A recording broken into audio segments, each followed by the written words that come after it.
But Bagalkot ಪೂರಾ ಲಪ್ಪ ಹೊಡೆದಂಗೆ ಆಗೈತೆ. ಹೌದು, ಒಂದು ಇಂಡಸ್ಟ್ರಿ ಮಾಡಿಲ್ಲ, ಅದೇ ಶಾಪ ಈಗ ತಟ್ಟಿದ್ದು. ನಮ್ಮ ಆಂತರಿಕ ಇದರಿಂದ BJP ಸೋತಿದ್ದು ಹಿಂದೆ. ಬಾಗಲಕೋಟೆ ಒಳಗೆ ಏನೈತಿ, ಬರೀ ಎಜುಕೇಷನ್ ಮಾಫಿಯಾ, ಮೆಡಿಕಲ್ ಮಾಫಿಯಾ. ಹಾಗಾಗಿ ವ್ಯಾಪಾರ ದೃಷ್ಟಿ ಏನೂ ಇಲ್ಲ ಇಲ್ಲಿ. ಬಡವರಿಗೆ ಬದುಕೋದು ಕೂಡ ಬಹಳ ಕಷ್ಟ ಇದೆ. ಕಲರ್ಫುಲ್ ಬಾಗಲಕೋಟೆ ಒಳಗಡೆ ಏನೂ ಇಲ್ಲ. ಈ ಸಿಗಬೇಕಾದಂಥ ಗೌರ್ಮೆಂಟ್ ಫೆಸಿಲಿಟಿಗಳು ಏನೂ ಸಿಕ್ಕಿಲ್ಲ. ತಾವೇ ಚೂಟ್ ತಾವೇ ಅಳಿಸಿ ತಾವೇ ಮಾತ್ರ ಅಂಸೋದು. ಹಾನಿಯಾಗಿದ್ದು ಜನರಿಗೆ, ಲಾಭ ತಗೋತಿದ್ದು ಬೇರೆ ಜಿಲ್ಲೆ. ಈ ಬಾಗಲಕೋಟೆಯಲ್ಲಿ ಆ ಥರ ಮಾರ್ಕೆಟ್ ವಾಪಸ್ ಆಗಬೇಕು. ಕಂಪ್ಲೀಟ್ ಕೃಷ್ಣ ಪ್ರಾಜೆಕ್ಟ್ ಕಂಪ್ಲೀಟ್ ಮಾಡಿದ್ರೆ ಮಾತ್ರ ಇದು ಉದ್ಧಾರ ಆಗುತ್ತೆ, ಇಲ್ಲಾಂದ್ರೆ ಇಲ್ಲ. ನಮಸ್ಕಾರ ವೀಕ್ಷಕರೇ, ಕರ್ನಾಟಕ ಟಿವಿಗೆ ಸ್ವಾಗತ. ನಾವಿವತ್ತು ಬಾಗಲಕೋಟೆಯ ನವನಗರದಲ್ಲಿದ್ದೇವೆ. ಏನು HY ಮೇಟಿ ಅವರ ನಿಧನದ ಬಳಿಕ ಮತ್ತೊಮ್ಮೆ ಉಪಚುನಾವಣೆ ಬಂದಿರತಕ್ಕಂಥದ್ದು. ಇಲ್ಲಿ ಸಾಕಷ್ಟು ಜನರಿದ್ದಾರೆ, ಅವ್ರನ್ನ ಮಾತಾಡಿಸ್ತೇನೆ. ಈ ಬಾರಿ ಎಲೆಕ್ಷನ್ ಕಾವು ಹೇಗಿದೆ ಸರ್? ಯಾಕಂದರೆ ಈ ಭಾಗದಲ್ಲಿ ಮತ್ತೊಮ್ಮೆ ಎಲೆಕ್ಷನ್ ಎದುರಾಗಿರುವಂಥದ್ದು. ಒಂದು ಕಡೆ BJP ನೇರ, ಯಾಕಂದರೆ BJP ಭದ್ರಕೋಟೆ ಅಂತ ಹೇಳ್ತಾರೆ BJP, ಯಾಕಂದರೆ ಬಾಗಲಕೋಟೆಗೆ. ಈ ಬಾರಿ ಎಲೆಕ್ಷನ್ ಕಾವು ಹೇಗಿದೆ ಸರ್? ಈ ಬಾರಿ ಹೇಳ್ಬೇಕಂದ್ರೆ BJP ಭದ್ರಕೋಟೆನೇ ಬಾಗಲಕೋಟೆ. ನಮ್ಮ ಆಂತರಿಕ ಇದರಿಂದ BJP ಸೋತಿದ್ದು ಹಿಂದೆ 2023ರಲ್ಲಿ ಸೋತಿದ್ದು. ಈಗ ಏನೈತಿ, ಒಳ್ಳೆ ವ್ಯಕ್ತಿಗೆ ಟಿಕೆಟ್ ಕೊಟ್ಟರೆ ಮತ್ತೆ BJP ಭದ್ರಕೋಟೆ ಆಗೋದು ಪಕ್ಕ. ಯಾಕಂದರೆ ಒಂದು ಫ್ಯಾಕ್ಟ್ರಿ ಇಲ್ಲ, ಇಂಡಸ್ಟ್ರಿ ಇಲ್ಲ, ಏನೂ ಇಲ್ಲ. ವ್ಯಾಪಾರ ದೃಷ್ಟಿನೂ ಭಾಳ ಕುಗ್ಗಿದೆ ಬಾಗಲಕೋಟೆದು. ಬಡವರಿಗೆ ಮತ್ತು ಮಿಡಲ್ ಕ್ಲಾಸ್ ಜನರಿಗೆ ಏನೂ ವ್ಯವಸ್ಥೆ ಸರಿಯಾಗಿ ಇಲ್ಲ ಇಲ್ಲಿ. ಆದ ಕಾರಣಕ್ಕೆ ಯಾರಾದರೂ ಹೊಸ ಮಕ್ಕಳಿಗೆ ಆದ್ಯತೆ ಕೊಟ್ಟರೆ BJP ಭದ್ರಕೋಟೆ ಮತ್ತೆ ಕಾಣಬಹುದು ನಾವು. ಈಗ ಅಂದರೆ ನಿಮ್ಮ ಭಾಗದಲ್ಲಿ ಕಾಂಗ್ರೆಸ್ನಿಂದ HY ಮೇಟಿ ಅವರಿದ್ದರು. ಈಗ ಅಭಿವೃದ್ಧಿ ಮಾಡಿದಾರಾ ಸರ್ ನಿಮ್ಮ ಬಾಗಲಕೋಟೆನ? ಮಾಡಿದ್ದಾರೆ, ಸ್ವಲ್ಪ ಮಾಡಿದ್ದಾರೆ. ಮೊನ್ನೆ ಮೆಡಿಕಲ್ ಕಾಲೇಜ್ ಅವ್ರದ್ದು ತಂದಿದ್ದಾರೆ. ಆದರೂ ನಮ್ಮ BJP ಒಳ್ಳೆ ಕೆಲಸ ಮಾಡುತ್ತೆ ಅನ್ನುವಂಥ ಭರವಸೆಯಿಂದ ಹೊಸ ಮಕ್ಕ ಯಾವುದಾದ್ರೂ ಇಲ್ಲಿ ಬಾಗಲಕೋಟೆಯಲ್ಲಿ ಹಾಕಿದರೆ, ಮತ್ತು ಹೊಸ ಮಕ್ಕಳು ಕೇಳಿದ್ದಾರೆ ಟಿಕೆಟು. ಮೊದಲಿಗೆ ಬೇರೆ ಯಾರೂ ಕೇಳ್ತಿದ್ದಿಲ್ಲ ಟಿಕೆಟು. ಈಗ 2-3 ಮಂದಿ ಹೊಸ ಮಕ್ಕಳು ಕೇಳಿದ್ದಾರೆ. ಡಾಕ್ಟರ್ ಶೇಖರ್ ಮಾನಿ ಅವರು ಕೇಳಿದ್ದಾರೆ, ಈರಣ್ಣ ಹಳೇಗೌಡರು ಕೇಳಿದ್ದಾರೆ, PH ಪೂಜಾರ್ ಅವರು ಕೇಳಿದ್ದಾರೆ. ಹೀಗೆ 3-4 ಜನ ಕೇಳಿದ್ದಾರೆ. ಹೊಸ ಮಕ್ಕಳಿಗೆ ಕೊಟ್ಟರೆ ಒಳ್ಳೆಯದು. ಎಜುಕೇಟೆಡ್ ಇದ್ದವ್ರು ಅಂಥವ್ರಿಗೆ, ನಾಲೆಜ್ ಇದ್ದವ್ರಿಗೆ ಕೊಟ್ಟರೆ ಒಳ್ಳೆಯದು. ಅಂದರೆ ಉದ್ಯೋಗ, ಯಾಕಂದರೆ ಇಲ್ಲಿ ಕಾರ್ಖಾನೆಗಳ ಸಮಸ್ಯೆ ಇದೆ, ದುಡಿತಕ್ಕಂಥವ್ರಿಗೆ ಕೆಲಸ ಇಲ್ಲ ಅಂತ ಹೇಳ್ತಾರೆ. ಅದ್ರ ಬಗ್ಗೆ ತಾವು ಹೇಳೋದಾದ್ರೆ? ಹಿಂದಿನ ಈ ಒಂದಿಷ್ಟು ಇದ್ದ ಪೀರಿಯಡ್ಗಳಲ್ಲಿ ಕಾರ್ಖಾನೆಗಳು ಇಲ್ಲಿಗೆ ಬಂದಿದ್ದರು, ಆದರೆ ಮಾಡೋಕ್ಕಾಗಲಿಲ್ಲ. ಇದಂಥ ಯಾರು BJP ಅವರಲ್ಲಿ ಕಾಂಗ್ರೆಸ್ನವರಲ್ಲಿ ಯಾರೂ ಒಂದು ಫ್ಯಾಕ್ಟ್ರಿಗಳು ತಂದಿಲ್ಲ. ಹಾಗಾಗಿ ವ್ಯಾಪಾರ ದೃಷ್ಟಿ ಏನೂ ಇಲ್ಲ ಇಲ್ಲಿ. ಬಡವರಿಗೆ ಬದುಕೋದು ಕೂಡ ಬಹಳ ಕಷ್ಟ ಇದೆ. ಹೀಗಾಗಿ ಯಾರಾದರೂ ಹೊಸ ವ್ಯಕ್ತಿಗೆ ಕೊಟ್ಟರೆ ಒಳ್ಳೆಯದು. ಅಂದರೆ ಈಗ ಇರ್ತಕ್ಕಂಥ ಚರಂತಿ ಮಠ ಅವರು ಇದ್ದಾರೆ, ಇವರು ಬೇಡ ಅಂತೀರ ತಾವು? ನಾವು ಬೇಡ ಅನ್ನಕ್ಕೆ ಹೋಗಲ್ಲ, ಪಾರ್ಟಿ ನಿರ್ಧಾರ ಅದು. ನಾವು ಬೇಡ ಅನ್ನೋಕ್ಕೆ ನಾವು ವೈಯಕ್ತಿಕ ನಿರ್ಧಾರ. ನಮ್ಮ ವೈಯಕ್ತಿಕ ನಿರ್ಧಾರ ಏನು ಬೇಡ ಅನ್ನಲ್ಲ ಅವ್ರಿಗೆ. ನಾವು ಯಾವ ಪಾರ್ಟಿ ಯಾರಿಗೆ ಕೊಡ್ತೈತೆ ನಾವು ಮಾತ್ರ BJPನೇ ಮಾಡೋದು ಖರೆ. ಆದರೆ ಏನೈತಿ, ಹೊಸ ಮಕ್ಕಳಿಗೆ ಆದ್ಯತೆ ಕೊಡೋದು ಒಳ್ಳೇದು ಅನಿಸುತ್ತೆ. ಬೇರೆ ಕಾರ್ಯಕರ್ತರು ಕೊಟ್ಟರು ಅನುಕೂಲ. ಯಾಕಂದರೆ ನಮ್ಮ JP ನಡ್ಡಾ ಅವ್ರ ಜಾಗದಲ್ಲಿ ಅಂಥ ಯಂಗ್ ಅವ್ರನ್ನ ತಂದು ಕುಂದ್ರಿಸ್ಯಾರ, ನವೀನ್ ಅವ್ರಿಗೆ. ಅಂಥ ಸ್ಥಾನದಲ್ಲಿ ಅಂಥ ಯಂಗ್ ಇದ್ದವ್ರಿಗೆ, ಯುವಕರಿಗೆ ಒಂದಿಷ್ಟು ಆದ್ಯತೆ ಕೊಟ್ಟರೆ ಹೊಸದು ಏನಾರು ವಿಚಾರಗಳು, ಶಕ್ತಿಗಳು ಬರ್ಬೋದು. ಅಂದರೆ ಈ ಬಾರಿ ಯುವಕರಿಗೆ ಆದ್ಯತೆ ಕೊಡ್ಬೇಕಂತೀರಿ ತಾವು? ಅಷ್ಟೇ. ಯುವಕರಿಗೆ ಆದ್ಯತೆ ಕೊಟ್ಟರೆ ಇವಾಗ ಯಾರಾದರೂ ಅಂದರೆ ಜಯಬೇರಿಯಾಗಿ ಬರಲಿ, ನಿಮ್ಮ ಬಾಗಲಕೋಟೆಗೆ ಇನ್ನೂ ಏನೇನು ಅಭಿವೃದ್ಧಿ ಮಾಡ್ಬೇಕಂತೀರ ಸರ್ ತಾವು? ನಮ್ಮಲ್ಲಿ ಭಾಳ ಇದೆ ಕೊರತೆ. ಮುಳುಗಡೆಯಾಗಿ ಈ ಊರು ಪೂರಾ ಕುಸಿದು ಹೋಗಿದೆ. ಈ ಸಿಗಬೇಕಾದಂಥ ಗೌರ್ಮೆಂಟ್ ಫೆಸಿಲಿಟಿಗಳು ಏನೂ ಸಿಕ್ಕಿಲ್ಲ. ಪೂರ್ಣ ಪ್ರಮಾಣದ ಮುಳುಗಡೆನೂ ಆಗಿಲ್ಲ. ಜನರಿಗೆ ಯಾವುದೇ ಥರದ ಸೌಲಭ್ಯಗಳಿಲ್ಲ. ಯಾವುದೇ ಥರದ ಹಾನಿಯಾಗಿದ್ದು ಜನರಿಗೆ, ಲಾಭ ತಗೋತಿದ್ದು ಬೇರೆ ಜಿಲ್ಲೆ. ಬಾಗಲಕೋಟೆ ಜಿಲ್ಲೆ ಮುಳುಗಡೆಯಾಗಿ ಅವ್ರ ಮನೆ ಮಠ ಎಲ್ಲ ಕಳ್ಕೊಂಡು ತೊಂದರೆ ಅನುಭವಿಸ್ತಿರೋದು ಬಾಗಲಕೋಟೆ ಜನ, ಆದರೆ ಲಾಭ ಪಡಿತಿರೋದು ಬೇರೆ ಜಿಲ್ಲೆ ಜನ.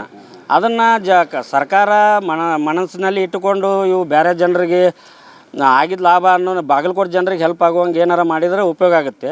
ಆದರೆ ಇಂಡಸ್ಟ್ರಿಗಳು ಬರಬೇಕು, ಮೊದಲಿಲ್ಲಿ ಫ್ಯಾಕ್ಟ್ರಿಗಳಾಗಬೇಕು, ಮಾರ್ಕೆಟ್ ಆಗೋದಿದೆ. ಬಾಗಲಕೋಟೆಯಲ್ಲಿ ಒಂದು ಒಳ್ಳೆ ಥರ ಮೊದಲು ಹೆಂಗಿತ್ತು, ನಮ್ಮದು ಹಳೆಯ ವಲ್ಲಭಾಯ್ ಚೌಕ್ ಅಂತ ಒಂದು ಮಾರ್ಕೆಟ್ ಇತ್ತು. ಅಲ್ಲಿ ಹೋಗಿಬಿಟ್ರೆ ಎಲ್ಲ ಥರದ ಸಾಮಾನುಗಳು ಸಿಗ್ತಿದ್ವು ಜನರಿಗೆ. ಈ ಬಾಗಲಕೋಟೆಯಲ್ಲಿ ಆ ಥರ ಮಾರ್ಕೆಟ್ ವಾಪಸ್ ಆಗಬೇಕು, ಇಲ್ಲ ಇಲ್ಲಿ. ಅದು ಒಂದು. ಮತ್ತೇನೈತಿ, ಇಲ್ಲಿ ಒಂದಿಷ್ಟು ಪ್ರಾಬ್ಲಮ್ಗಳಿವೆ. ಈ ಫ್ಯಾಕ್ಟ್ರಿಗಳು ಇಲ್ಲ. ಮೊನ್ನೆ ಮೆಡಿಕಲ್ ಕಾಲೇಜ್ ಒಂದು ಘೋಷಣೆ ಮಾಡಿದ್ದಾರೆ ಅವರು, ಕಾಂಗ್ರೆಸ್ನವರು. ಅದು ಎಷ್ಟು ಪ್ರಮಾಣದಲ್ಲಿ ಆಕತ್ತೋ ಬಿಡ್ತೈತೋ ಗೊತ್ತಿಲ್ಲ. ಚುನಾವಣೆ ಗಿಮಿಕ್ ಅಂತಿರೋದು ಇರ್ಬೋದು, ಅದನ್ನು ಇರ್ಬೋದು ಕರೆ. ಆದರೆ ಮೇಟಿ ಅವ್ರು ಇದ್ದಾಗಲೇ ಅದನ್ನೇನೋ ಘೋಷಣೆ ಮಾಡಿದ್ರನ್ನೋ ಸುದ್ದಿ. ಈಗ ಅಂತೂ ಅವ್ರು ಸತ್ತಿನ ಮೇಲೆ ಎಲೆಕ್ಷನ್ ಆಗಿದ್ದು, ಅವರಿದ್ದಾಗ ಪ್ರಯತ್ನ ಮಾಡಾಕತ್ತಿದ್ರು ಅಂತ ಐತಿ. ತೀರ್ಕೊಂಡವ್ರ ಬಗ್ಗೆ ಮಾತಾಡೋದು ಸರಿ ಅನ್ಸಲ್ಲ. ಈಗ ಅನುಕಂಪ ಇಲ್ಲಿ ವರ್ಕ್ ಆಗಲ್ಲ ಅಂತೀರಾ? ಆಗ್ಬೋದು. ಅನುಕಂಪ ಎಲ್ಲಿಯಾದರೂ ಹಿಸ್ಟ್ರಿ ತೆಗೆದು ನೋಡಿದರೆ ಅನುಕಂಪ ವರ್ಕ್ ಆಗ್ಬೋದು. ಆದರೆ ಒಳ್ಳೆ ವ್ಯಕ್ತಿ ಬಂದರೆ ಜನ ಅವನ್ನ ನೋಡ್ತಾರೆ. ಈಗ ಒಂದು ಕಡೆ ಅನುಕಂಪ, ಇನ್ನೊಂದು ಕಡೆ ಏನಂತಂದರೆ ರಾಜ್ಯ ಸರ್ಕಾರದಲ್ಲಿ ಅವ್ರದ್ದೇ ಸರ್ಕಾರ ಇರ್ತಕ್ಕಂಥದ್ದು, ಅದು ಅವ್ರಿಗೆ ಪ್ಲಸ್ ಆಗಲ್ಲ ಅಂತೀರಾ ಕಾಂಗ್ರೆಸ್ನವ್ರಿಗೆ? ಆಗ್ಬೋದು ಕರೆ. ಆದರೆ ಈ ನಾರ್ಮಲ್ ಕ್ಯಾಂಡಿಡೇಟ್ ಮತ್ತೆ ಮತ್ತೆ ಹಾಕೋತ ಹೋದರೆ ಅದು ಆಗ್ಬೋದು, ಹೇಳ್ದಂಗೆ ಆಗ್ಬೋದು. ನೀವು ಬದಲಾವಣೆ ಬಯಸ್ತಿದ್ದೀರಿ ಕಾಂಗ್ರೆಸ್ಸಿಂದ. ಈಗ ಯಾರಿಗಾದ್ರೂ ಟಿಕೆಟ್ ಕೊಡಲಿ ಅವ್ರದ್ದು ಬೇರೆ, ನಮ್ಮದು BJPಯಿಂದ ಬದಲಾವಣೆ. ಚರಂತಿ ಮಠ ಅವ್ರನ್ನ ತೆಗೆದು ಯಾರು ಯುವಕರಿಗೆ ಆದ್ಯತೆ ಕೊಡಬೇಕನ್ನೋದು ತಮ್ಮದು ಅಲ್ವಾ? ಇಲ್ಲ, ತೆಗಿಲ್ಲ ಅನ್ನಂಗಿಲ್ಲ. ಪಾರ್ಟಿ ಏನು ನಿರ್ಣಯ ತಗೋತೈತೆ ಅದಕ್ಕೆ ನಾವು ಬದ್ದಿರ್ತೇವೆ. ಚರಂತಿ ಮಠ ಅವ್ರಿಗೆ ಕೊಟ್ಟರು BJPನ ಮಾಡ್ತೇವೆ, ಹೊಸ ವ್ಯಕ್ತಿ ಕೊಟ್ಟರು BJPನ ಮಾಡ್ತೇವೆ. ಆದರೆ ಏನೈತಿ, ಹೊಸ ವ್ಯಕ್ತಿ ಕೊಟ್ಟರೆ ಇನ್ನೊಂದು ಏನೋ ಜನರಿಗೆ ಆಶಾಭಾವನೆ ಹುಟ್ಟಬೋದು. ಇವರು ಏನಾರು ಮತ್ತು ಹೊಸದು ಏನಾರು ಮಾಡ್ಬೋದು, ಒಂದು ಫ್ಯಾಕ್ಟ್ರಿ ಇಂಡಸ್ಟ್ರೀಸ್ ಏನಾರು ಬಾಗಲಕೋಟೆಗೆ ಒಂದು ಬಡಬಗರಿಗೆ ಹೆಲ್ಪ್ ಮಾಡುವಂಥ ಉದ್ಯೋಗ ಏನಾರು ಮಾಡ್ಬೋದು ಅನ್ನೋಂಥ ಆಶಾಭಾವನೆಗೆ ಅವರು ಕಾಂಗ್ರೆಸ್ನವರು ಇದ್ದಂಥ ಅನುಕಂಪ ಹೋಗ್ಬೋದು ಅಂತ ನಮ್ಮ ಉದ್ದೇಶ ಅಷ್ಟೇ. Yes sir, thank you. ಮತ್ತೊಬ್ಬರು ಇದರಲ್ಲಿ ಹಿರಿಯರು, ಅವ್ರನ್ನ ಮಾತಾಡಿಸ್ತಾನೆ. ಅಜ್ಜಾರ್, ತಮ್ಮ ಹೆಸರು? ಮಾನೆ. ಓಕೆ ಸರ್, ಹೇಗೆ ನಡೀತದೆ ಸರ್ ಇಲ್ಲಿ ಬಾಗಲಕೋಟೆ ಒಳಗೆ ಏನೈತಿ, ಬರೀ education mafia, medical mafia. Okay, ನಾನು ನೋಡಿದೆ ಮೆಡಿಕಲ್ದು ಹೆಚ್ಚಿನ ಮೆಡಿಕಲ್ ಇದೆ. ಹಾಂ, ಮೆಡಿಕಲ್ ಇಲ್ಲಿ ಕನಿಷ್ಠ 250 ಹಾಸ್ಪಿಟ್ಲ್ ಅದಾವೆ. ಹೌದು, ಯಾಕೆ ಸರ್ ಇದು? ಇದು ಒಂದು ಗ್ಲೋಬಲ್ ಬಿಸ್ನೆಸ್ ಆಗಿಬಿಡುತ್ತೆ. ಇಂಡಸ್ಟ್ರಿ ಇಲ್ಲ, ಬಡಬಗರಿಗೆ ಏನೂ ಇಲ್ಲ. ಇಲ್ಲಿ ನಮ್ಮ ಗ್ರಾಮೀಣ ಭಾಷೆದೊಳಗೆ ಅಗಸರ ನಾಯಿ ಹಳ್ಳಕ್ಕೂ ಕಾಣಲಿಲ್ಲ, ಮಣಿಗೆ ಕಾಣಲಿಲ್ಲ ಅಂತಾರೆ. ಹಂಗೆ ಇಲ್ಲಿ ಮುಳುಗಡೆ ಅರ್ಧ ಆಗೈತಿ, ಅರ್ಧ ಬಿಟ್ಟೈತೆ. ಹಿಂಗಾಗಿ ಇಲ್ಲಿ ಭಾಳ ಸಮಸ್ಯೆ ಐತೆ. ಬರೀ ರಾಜಕೀಯ ಮಾಡ್ಕೊತ ಹೋಗ್ತಾರೆ ಹೊರತು ಜನರ ಬಗ್ಗೆ ಯಾರೂ ವಿಚಾರ ಮಾಡೋಂಗಿಲ್ಲ. ಅದಕ್ಕೆ ಸ್ವಲ್ಪ ಹೊಸ ಮಂದಿ ಹೊಸ ಇದು ಆದ್ರೆ ಅನುಕೂಲ ಆಗುತ್ತೆ ಅಂತೇಳಿ ಅಷ್ಟೇ ಹೇಳ್ತೀನಿ ನಾನು. ಆಮೇಲೆ ಸರ್ ಇನ್ನೊಂದು, ನೀವು ಹೇಳಿದ್ರಿ ಪ್ರೈವೇಟ್ ಹಾಸ್ಪಿಟ್ಲ್ಗಳೇ ಜಾಸ್ತಿ ಇದೆ, ಹೀಗಾಗಿ ಗೌರ್ಮೆಂಟ್ ಹಾಸ್ಪಿಟ್ಲಿಗೆ ಆದ್ಯತೆ ಕಡಿಮೆ. ಯಾಕಂದರೆ ಪಾಪ ಬಡವರು ಮತ್ತು ಅನಿವಾರ್ಯ ಕಾರಣಕ್ಕಾಗಿ ಇದು ಪ್ರೈವೇಟ್ ಹಾಸ್ಪಿಟ್ಲಿಗೆ ಹೋಗಬೇಕಾಗತ್ತೆ. ಗೌರ್ಮೆಂಟ್ ಹಾಸ್ಪಿಟ್ಲ್ ಯಾಕಿಲ್ಲ ಸರ್ ಅಂತ? ಗೌರ್ಮೆಂಟ್ ಹಾಸ್ಪಿಟ್ಲ್ನಲ್ಲಿ ಫೆಸಿಲಿಟಿ ಇಲ್ಲ. ಗೌರ್ಮೆಂಟ್ ಡಾಕ್ಟರ್ ಇರ್ತಾರೆ, ಬಂದು 10 ಗಂಟೆಗೆ ಸೈ ಮಾಡ್ತಾರೆ, ಒಳ್ಳೆ ಒಂದು 1 ಅವರ್ ರೌಂಡ್ ಹಾಕಿ ಹೊರಗಡೆ ಹೋಗಿಬಿಡ್ತಾರೆ.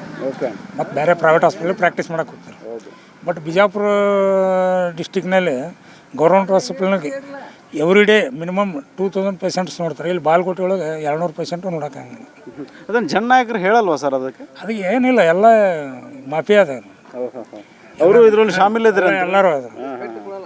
ಮೆಡಿಕಲ್ ರೆಸ್ಪೆಕ್ಟು ಕೊಡೋಂಗಿಲ್ಲ, ಏನೂ ಕೊಡೋಂಗಿಲ್ಲ. ಬಣ್ಣದ ಬಾಗಲಕೋಟೆ ಅಂತಾರೆ, ಬಣ್ಣ ಕಲರ್ಫುಲ್ ಬಾಗಲಕೋಟೆ. ಒಳಗಡೆ ಏನೂ ಇಲ್ಲ.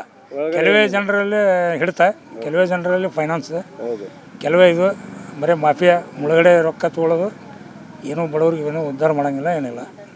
ಬಾಗಲಕೋಟೆ ಮುಳುಗಡೆ ಅವಕ್ಕಿಂತ ಮುಂಚೆ ಬೇರೆನೇ ಬಾಗಲಕೋಟೆ, ಇವಾಗಿರ್ತಕ್ಕಂಥ ಬಾಗಲಕೋಟೆನೇ ಬೇರೆ. ಬಾಗಲಕೋಟೆ ಮೊದಲು ಒಳ್ಳೆ ಸ್ಥಾನ ಇತ್ತು. ಬಾಗಲಕೋಟೆ ಡೆತ್ ಆಗಿಂದ ಗದಗ ಮತ್ತು ಬಿಜಾಪುರ ಇಂಪ್ರೂವ್ಮೆಂಟ್ ಆಯ್ತು. ಬಿಜಾಪುರ ಬರಗಾಲ ಏರಿಯಾ, ಏನೂ ಇದ್ದಿಲ್ಲ. ಗದಗನೂ ಏನೂ ಇದ್ದಿಲ್ಲ. ಇಲ್ಲೆಲ್ಲ ಇರಿಗೇಷನ್ ಏರಿಯಾ ಇತ್ತು. ಬಾಗಲಕೋಟೆ ಚಲೋ ಇತ್ತು. ಬಟ್ ಮುಳುಗಡೆ ಆದ ನಂತರ ಮತ್ತು ಇಲ್ಲಿ ರಾಜಕೀಯದವ್ರು ಏನೂ ಇಚ್ಛಾಶಕ್ತಿ ಮಾಡೋಂಗಿಲ್ಲ. ಕಾವೇರಿ ಹೋರಾಟ ಹೆಂಗೆ ಅಲ್ಲಿ ಹಳೆ ಮಂದಿ ಕೊಡ್ತಾರೆ, ಕೃಷ್ಣಂತ ಉದ್ದೇಶಪೂರ್ವಕವಾಗಿ ಪೆಂಡಿಂಗ್ ಇಟ್ಕೊಂತ ಹೋಗೋದು. ನೆಕ್ಸ್ಟ್ ಇಲೆಕ್ಷನ್ ಮತ್ತೆ ಗುದ್ದಾಡೋದು, ಮತ್ತು ನೆಕ್ಸ್ಟ್ ಎಲೆಕ್ಷನ್ ಗುದ್ದಾಡೋದು. ಕಂಪ್ಲೀಟ್ ಕೃಷ್ಣ ಪ್ರಾಜೆಕ್ಟ್ ಕಂಪ್ಲೀಟ್ ಮಾಡಿದ್ರೆ ಮಾತ್ರ ಇದು ಉದ್ಧಾರ ಆಗುತ್ತೆ, ಇಲ್ಲಾಂದ್ರೆ ಇಲ್ಲ.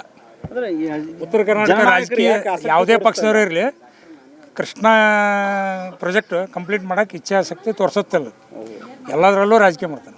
ಪಕ್ಷಾತೀತವಾಗಿ ಯಾಕೆ ಅದಕ್ಕೆ ನಿಂತ್ಕೊಳ್ತಾ ಇಲ್ಲ ಅಂತ? ಇಲ್ಲ, ಉತ್ತರ ಕರ್ನಾಟಕದವ್ರು ಏನೈತೆ ಅಂದರೆ ಬರೀ ಪಲ್ಲಕ್ಕಿ ಹೊರವ್ರು, ಪಲ್ಲಕ್ಕಿಯಾಗಿ ಕುಂದ್ರವ್ರಲ್ಲ. ಬರೀ ಡೊಳ್ಳು ಬರೆಸುವಂತ ಅಡ್ಡಾಡೋದು, ಕೇಕಿ ಹಾಕೋದು, ಉದ್ಘೋಷ ಮಾಡೋದು. ಅವ್ರು ಏನೂ ಕೆಲಸ ಮಾಡೋದಿಲ್ಲ, ಬರೀ ಇದನ್ನೇ ಮಾಡ್ಕೊತ ಹೋಗೋದು. ಸ್ವಲ್ಪ ಅವ್ರಿಗೇನು ಕಮಿಷನ್ ಬಂದ್ರೆ ಸಾಕು, ಬರೀ ಇದೇ ಕೆಲಸ ಮಾಡ್ಕೊತ ಅದನ್ನು ಪ್ರಾಜೆಕ್ಟ್ ಮುಂದಕ್ಕೆ ಹಾಕ್ಕೊತ ಹೋಗೋದು, ಕೆಲಸ ಮಾಡೋದಿಲ್ಲ. ಅಲ್ಲಿ ಹಳೆ ಮೈಸೂರು ಭಾಗದಾಗ ಕಾವೇರಿ ಸ್ವಲ್ಪ ಬಂದರೆ ಎಲ್ಲರೂ ಕೊಡ್ತಾರೆ, ಇಲ್ಲಿ ಯಾರಿಗೂ ಕೊಡೋಂಗಿಲ್ಲ. ಆ ಭಾಗಕ್ಕಂತ ಬಂದಾಗ ಅವ್ರು ಪಕ್ಷಾತೀತವಾಗಿ ನಿಂತ್ಕೊಳ್ತಾರೆ. ಇಲ್ಲಿ ಏನೂ ಇಲ್ಲ, ಯಾರೂ ಕೊಡೋದಿಲ್ಲ. ಬರೀ ರಾಜಕೀಯ ಮಾಡೋದು, ಜಗಳ ಹಚ್ಚೋದು, ತಾವೇ ಚೂಟ್ ತಾವೇ ಅಳಿಸಿ ತಾವೇ ಮಾತ್ರ ರಂಸೋದು, ಅದೇ ಕೆಲಸ ನಡೆಯುತ್ತೆ. ಅಂದರೆ ಈಗಿನ ವ್ಯವಸ್ಥೆ ಬಗ್ಗೆ ಸಾಕಷ್ಟು ಒಳ್ಳೆ ಮಾತುಗಳನ್ನ ಆಡಿದರೆ ಯಾಕೆ ನೋವಾಗುತ್ತಾ ಸರ್ ಈ ವ್ಯವಸ್ಥೆ ಬಗ್ಗೆ? ಒಂದೊಂದು ಹಳ್ಳಿ ಸುಧಾರಿಸ್ಯಾರ. ಬದಾಮಿ ತಾಲೂಕು ಇಂಪ್ರೂವ್ಮೆಂಟ್ ಆಗೈತಿ, ಬಿಳಿಗಿ ಇಂಪ್ರೂವ್ಮೆಂಟ್ ಆಗೈತಿ. ಬಾಗಲಕೋಟೆ ಪಕ್ಕ ಗದ್ನಿಕೆರೆ ಕ್ರಾಸ್ ಅದು ಇಂಪ್ರೂವ್ಮೆಂಟ್ ಆಗೈತಿ. ಬಟ್ ಬಾಗಲಕೋಟೆ ಪೂರಾ ಲಕ್ವ ಹೊಡೆದಂಗೆ ಆಗೈತೆ ಅಷ್ಟೇ. ಹೌದು, ಪಾರ್ಸಿ ಹೊಡೆದೈತಲ್ಲ, ಆ ಟೈಪ್ ಆಗೈತೆ. ಇಲ್ಲಿಗೆಲ್ಲ ಜನನಾಯಕರೇ ಈಗ ರಾಜಕೀಯದವ್ರಿಗೆ ಹಳಬರಿಗೆ ಒಟ್ಟ ಯಾರಿಗೂ ಕೊಡ್ಬಾರ್ದು, ಯಾವುದೇ ಪಕ್ಷ ಇರಲಿ. ಕಾಂಗ್ರೆಸ್ನವ್ರಿಗೆ ಅನುಕಂಪದ ಮ್ಯಾಗ ಕೊಡ್ಬಾರ್ದು, ಬಿ ಜೆ ಪಿಯವ್ರಿಗೂ ಹಳೆ ಮಂದಿ ಕೊಡ್ಬಾರ್ದು, ಹೊಸ ಮಂದಿಗೆ ಕೊಡ್ಬೇಕು. ಕಾಂಗ್ರೆಸ್ನವರು ಹೊಸವ್ರಿಗೆ ಕೊಡ್ಬೇಕು, ಬಿ ಜೆ ಪಿಯವರು ಹೊಸಬ್ರಿಗೆ ಕೊಡ್ಬೇಕು. ಈಗ ಅಂದ್ರೆ ಮುಂದೆ ಏನಾರು ನಡೆಸಿದೆ ಅನುಕಂಪ ಅಂತ ಹೇಳ್ತಾರೆ, ಹಿಂಗಾಗಿ ತಂದೆಯಿಂದ ಮಕ್ಕಳಿಗೆ ಕೊಡ್ಬೇಕಂತಾರೆ. ಏನಿಲ್ಲ, ಅದೆಲ್ಲ ವರ್ಕೌಟ್ ಆಗೋದಿಲ್ಲ ಸರ್. ಅನುಕಂಪ ವರ್ಕೌಟ್ ಆಗಲ್ಲ. ಆಗೋದಿಲ್ಲ. ಕೆಲಸ ಮಾಡೋರು ಅಷ್ಟೇ ಬೇಕೀಗ. ಆನಂತರ ನಮ್ಮ ಜಿಲ್ಲೆಯವರ ಕೈಗಾರಿಕಾ ಮಂತ್ರಿ ಇದ್ರು, ಬೃಹತ್ ಕೈಗಾರಿಕಾ ಮಂತ್ರಿ 2 ಪೀರಿಯಡ್. ನಮ್ಮ ಶಾಸಕರು same government, B J P government, ಅವರು ಗೌರ್ಮೆಂಟ್. ಒಂದು ಇಂಡಸ್ಟ್ರಿ ಬರಲಿಲ್ಲ, ರಾಜಕೀಯ ಕಚ್ಚಾಟ ಮಾಡಿದರು. ಏನು ಒಂದು ಸೂರ್ಯ ಸ್ಟೀಲ್ ಇಂಡಸ್ಟ್ರಿ ಮಾಡಿದ್ರು, ಬರೀ ಭೂಮಿ ಖರೀದಿ ಮಾಡೋದು ಕಮಿಷನ್ಗೋಸ್ಕರ, ಅವ್ರವ್ರ ಪಿ ಎಗಳ ಕಡೆಯಿಂದ ಕಮಿಷನ್ಗೋಸ್ಕರ ಇಂಡಸ್ಟ್ರಿನ ರದ್ದು ಮಾಡಿಸ್ಬಿಟ್ರು. 15,000 ಜನರಿಗೆ ಉದ್ಯೋಗ ಇತ್ತು. ಒಂದು ಇಂಡಸ್ಟ್ರಿ ಮಾಡಿಲ್ಲ, ಅದೇ ಶಾಪ ಈಗ ತಟ್ಟಿದ್ದು ಈ ಪ್ರೆಸೆಂಟ್ ಶಾಸಕರಿಗೆ. ನಿರುದ್ಯೋಗಿಗಳು ಸಾಕಷ್ಟು. ನಿರುದ್ಯೋಗಿಗಳು ಭಾಳ ಮಂದಿ ಇದ್ದಾರೆ. ಇಲ್ಲಿ ಶಾಸಕರಿಗೆ ಶಾಪ್ ತಟ್ಟಿದ್ದು ಅದ, ಈ ಶಾಸಕರಿಗೂ ಬಂತು. ಕೈಗಾರಿಕಾ ಮಂತ್ರಿ ಏನಿದ್ರು ಅವ್ರಿಗೂ ಅದ ಶಾಪ್ ತಟ್ಟಿದ್ದು. ಅವರು ಬಿದ್ದರು, ಇವರು ಬಿದ್ದರು. ಯಾಕಂದ್ರೆ ಇವ್ರು ತಮ್ಮ ರಾಜಕೀಯ ಇದ್ರೊಳಗೆ ಯಾವುದೂ ಇಂಡಸ್ಟ್ರಿ ಮಾಡಲಿಲ್ಲ, ಜನರಿಗೆ ಏನೂ ಮಾಡಲಿಲ್ಲ. ಹಿಂದೆ ಚಿರಂತಿ ಮಾಡೋರು ಕೆಲಸ ಮಾಡಿದ್ದಾರೆ, ಇಲ್ಲಿ ಕೆಲಸ ಮಾಡ್ತಾರೆ ಅವ್ರು ಓನ್ಲಿ ಫಾರ್ ತಮ್ಮ ಇನ್ಸ್ಟಿಟ್ಯೂಟ್ಗೋಸ್ಕರ, ವೈಯಕ್ತಿಕ ತಮ್ಮ ಅಗದಿ ಆತ್ಮೀಯ. ಜನರಲ್ ಮಾಡಿಲ್ಲ, ಮಾಡಂಗಿಲ್ಲ.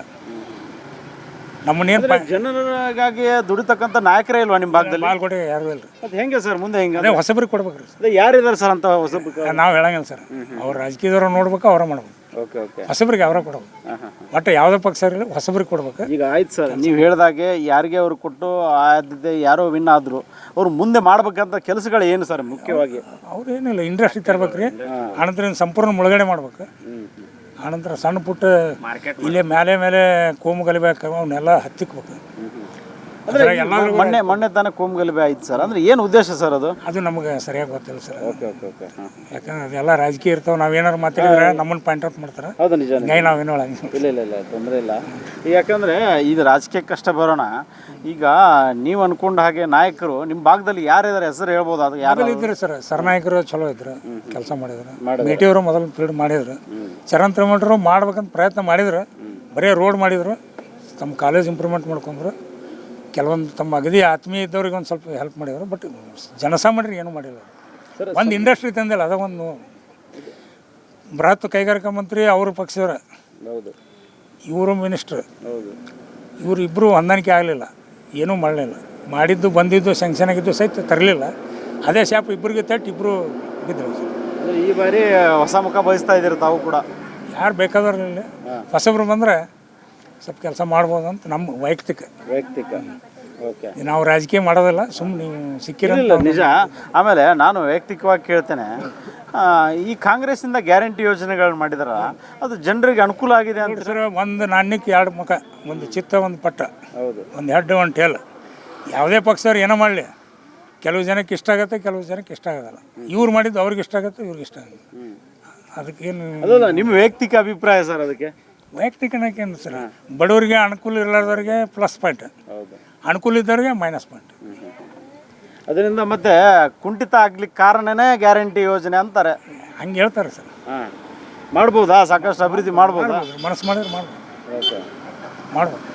ಬಟ್ ಇಂಡಸ್ಟ್ರಿ ಮೊದಲು ಮಾಡ್ಬೇಕು. ಅಂದರೆ ಮುಳುಗಡೆ ಆದಂಥ ಪ್ರದೇಶಕ್ಕೆ ತಮಗೆ ಸರಿಯಾದಂಥ ಅಮೌಂಟ್ ಎಲ್ಲ ಸಿಕ್ಕಿದೆಯಾ ಸರ್? ಸಿಕ್ಕೈತೆ. ಬಟ್ ಅದನ್ನು ಕೆಲವೊಂದು ಯುಟಿಲೈಸ್ ಸರಿಯಾಗಿ ಮಾಡ್ಕೊಂಡ್ರೆ, ಕೆಲವೊಂದು ಮಾಡ್ಕೊಂಡಿಲ್ಲ. ಬಟ್ ಇದು ಅದೇ ಹಳೆ ಮೈಸೂರು ಭಾಗದಾಗ ಈ ಪ್ರಾಜೆಕ್ಟ್ ಇತ್ತಂದ್ರೆ ಇಮಿಡಿಯೇಟ್ ಮಾಡ್ತಿದ್ರೆ, ಉತ್ತರ ಕರ್ನಾಟಕದ ರಾಜಕಾರಣಿಗಳು MP ಆಗಲಿ MLA ಆಗಲಿ ಯಾವುದೇ ಪಕ್ಷದಲ್ಲಿ ಅವ್ರು ಏನೈತಿ ಮೂರ್ಖತನ ಮಾಡಿ ಈ ಪ್ರಾಜೆಕ್ಟ್ ಹಂಗೆ ಮುಂದೆ ಹಾಕೊಂತ ಹೊಂಟಿದ್ರು. ಇಚ್ಛಾಶಕ್ತಿ ತೋರಿಸುತ್ತೆ. ಮಾತು ಹೇಳಿದ್ರಿ, ಭಾಳಷ್ಟು ಒಳ್ಳೆ ಮಾತು. ಈ ಉತ್ತರ ಕರ್ನಾಟಕದ ಭಾಗದ ನಾಯಕರು ಬರೀ ಮನೆ ವೈಯಕ್ತಿಕವಾಗಿ ದುಡಿತಾರೆ ಹೊರತು, ಇಲ್ಲಿ ಗೌಡ್ರು ನಾ ಗೌಡ ಆಗ್ಬೇಕು, ನಾ ಬೆಳಿಬೇಕು ವೈಯಕ್ತಿಕ. ಅದಕ್ಕೆ ಯಾರನ್ನ ಬೇಕಾದ್ರೂ ಬಲಿ ಕೊಡ್ತಾರೆ. ಅದೇ ಮನಸ್ಥಿತಿ ಗೌಡ್ರು ಇಲ್ಲಾರ್ದವ್ರಿಗೆ ಸಹಿತ ಅದೇ ಮನಸ್ಥಿತಿ ಬಂದೈತೆ. ಉತ್ತರ ಕರ್ನಾಟಕ ಅಂದ್ರೆ ಒಂದು ಗಾದಿ ಮಾತಿತ್ತು, ಗೌಡ್ರ ಕೋಣ. ಅದು ಯಾರಿಗೆ ಹಾರ್ತೈತಿ ಬಿಡ್ತೈತಿ ಗೊತ್ತಿಲ್ಲ. ಅದು ಕೋಣ ಗಬ್ಬ ಐತೆ ಅಂದ್ರೆ ನಾವು ಹೂಣಬೇಕು ಹಿಂದಿದ್ದವ್ರು, ಆ ಲೆಕ್ಕಕ್ಕೆ ಬಂದ್ಬಿಡೋದು. ಅಂದರೆ ದುಡ್ಡಿಲ್ಲದೆ ಚುನಾವಣೆ ಮಾಡ್ಲಿಕ್ಕೆ ಆಗತ್ತಾ ಸರ್? ಇಲ್ಲ, ದುಡ್ಡು ಇರಲಿಲ್ಲ ಚುನಾವಣೆ ಆಗಂಗಿಲ್ಲ ರೀ. ದುಡ್ಡು ಖರ್ಚು ಮಾಡ್ತಾರೆ. ಅದೇ ಕೆಲವೊಂದು ಲೀಡರ್ಗಳಿಗೆ ಅದರಿಂದ ಮನೆ ಉದ್ಧಾರ ಮಾಡ್ಕೊತಾರೆ. ಎಲ್ಲರಿಗೂ ಡಿಸ್ಟ್ರಿಬ್ಯೂಷನ್ ಮಾಡೋಂಗಿಲ್ಲ. ಆದರೂ ಚುನಾವಣೆ ರೊಕ್ಕ ಹಂಚೋದು ಅಪರಾಧ. ಆದರೆ ಅದು ಯಾರೂ ನಡೆಯೋಲ್ಲ ಸರ್, ಅದೆಲ್ಲ ನಡೆಯೋದಿಲ್ಲ. ಅದನ್ನು ಹತ್ತಿಕ್ಬೇಕು ರೀ ಅಧಿಕಾರಿ ವರ್ಗದವರು. ನೀವು ಸಣ್ಣ ಆಗ್ಬೇಕಲ್ವಾ, ಅದು ಒಂದು ಉತ್ತಮ ಆಹಾರದಿಂದ ಸಣ್ಣ ಆಗ್ಬೇಕಲ್ವಾ. ಪ್ರತಿದಿನ ನಮ್ಮ ಜೀನಿ ಸ್ಲಿಮ್ ನ ಯೂಸ್ ಮಾಡಿ ಯಾವುದೇ ಸೈಡ್ ಎಫೆಕ್ಟ್ ಇಲ್ದಂಗೆ ನೀವು ಸಣ್ಣ ಆಗ್ತೀರಾ.